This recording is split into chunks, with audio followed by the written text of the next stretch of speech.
You ever see someone on the street and think, that guy couldn't hurt a fly? That was me. Frail, old, walking with a slight limp, carrying nothing more threatening than a worn-out cane and a shopping bag. The world had slowed down for me, or so I thought. But that morning, the universe decided to remind me, quite brutally, that appearances can be deadly deceptive. It started like any other quiet Tuesday. The city was just waking up, the streets half empty, the sun cutting through a thin layer of fog that had settled overnight. I was taking my usual route to the corner cafe, a place I'd been visiting for decades. My neighbors waved as I passed. I nodded back with a tired smile. Life had taught me to enjoy these small, calm moments. I didn't know it would be the last peaceful walk I'd have for a long time. I saw them before they saw me, a group of men leaning against the side of a building, shadows stretching long across the pavement. They weren't subtle. The way they moved, the way their eyes tracked me as I approached, it was clear they weren't here to have a friendly chat. They looked like trouble straight out of some low-budget action movie, and for a moment, I considered turning around, heading home. But pride, stubbornness, or maybe something else made me continue. "Hey, old man," one of them called, stepping into the street. His voice was rough, layered with menace. "You lost or something?" I paused, studied them casually. To anyone watching, I was nothing. A frail old man, slightly hunched, walking with a cane. They were young, strong, confident, the perfect predators. "Just on my way to get some coffee," I said quietly, almost conversationally.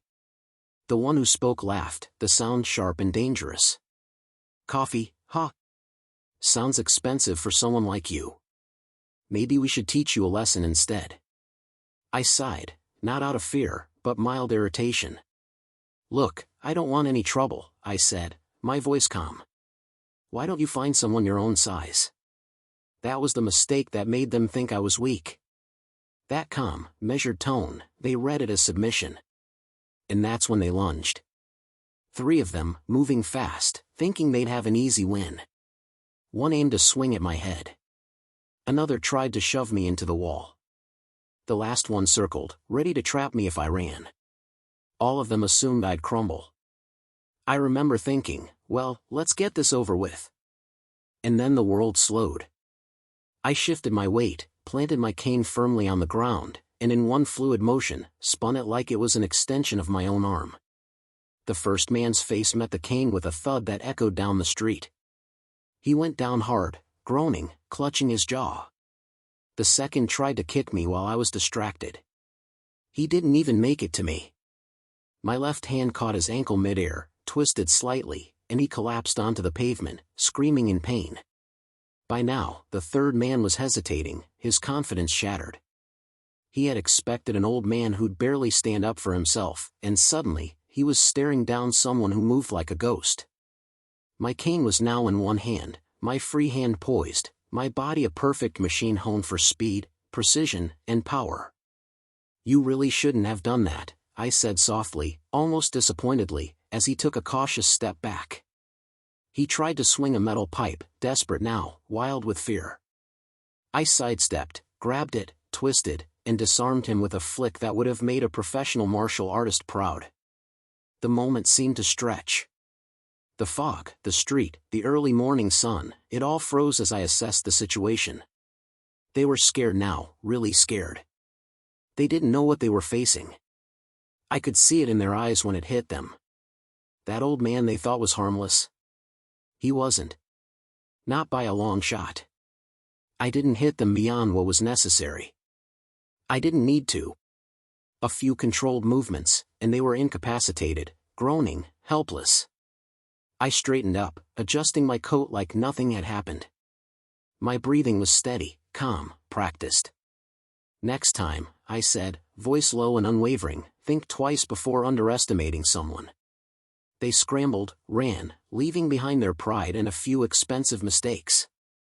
I picked up my cane, dusted off my coat, and continued walking, as if the whole encounter had been nothing more than a slight inconvenience.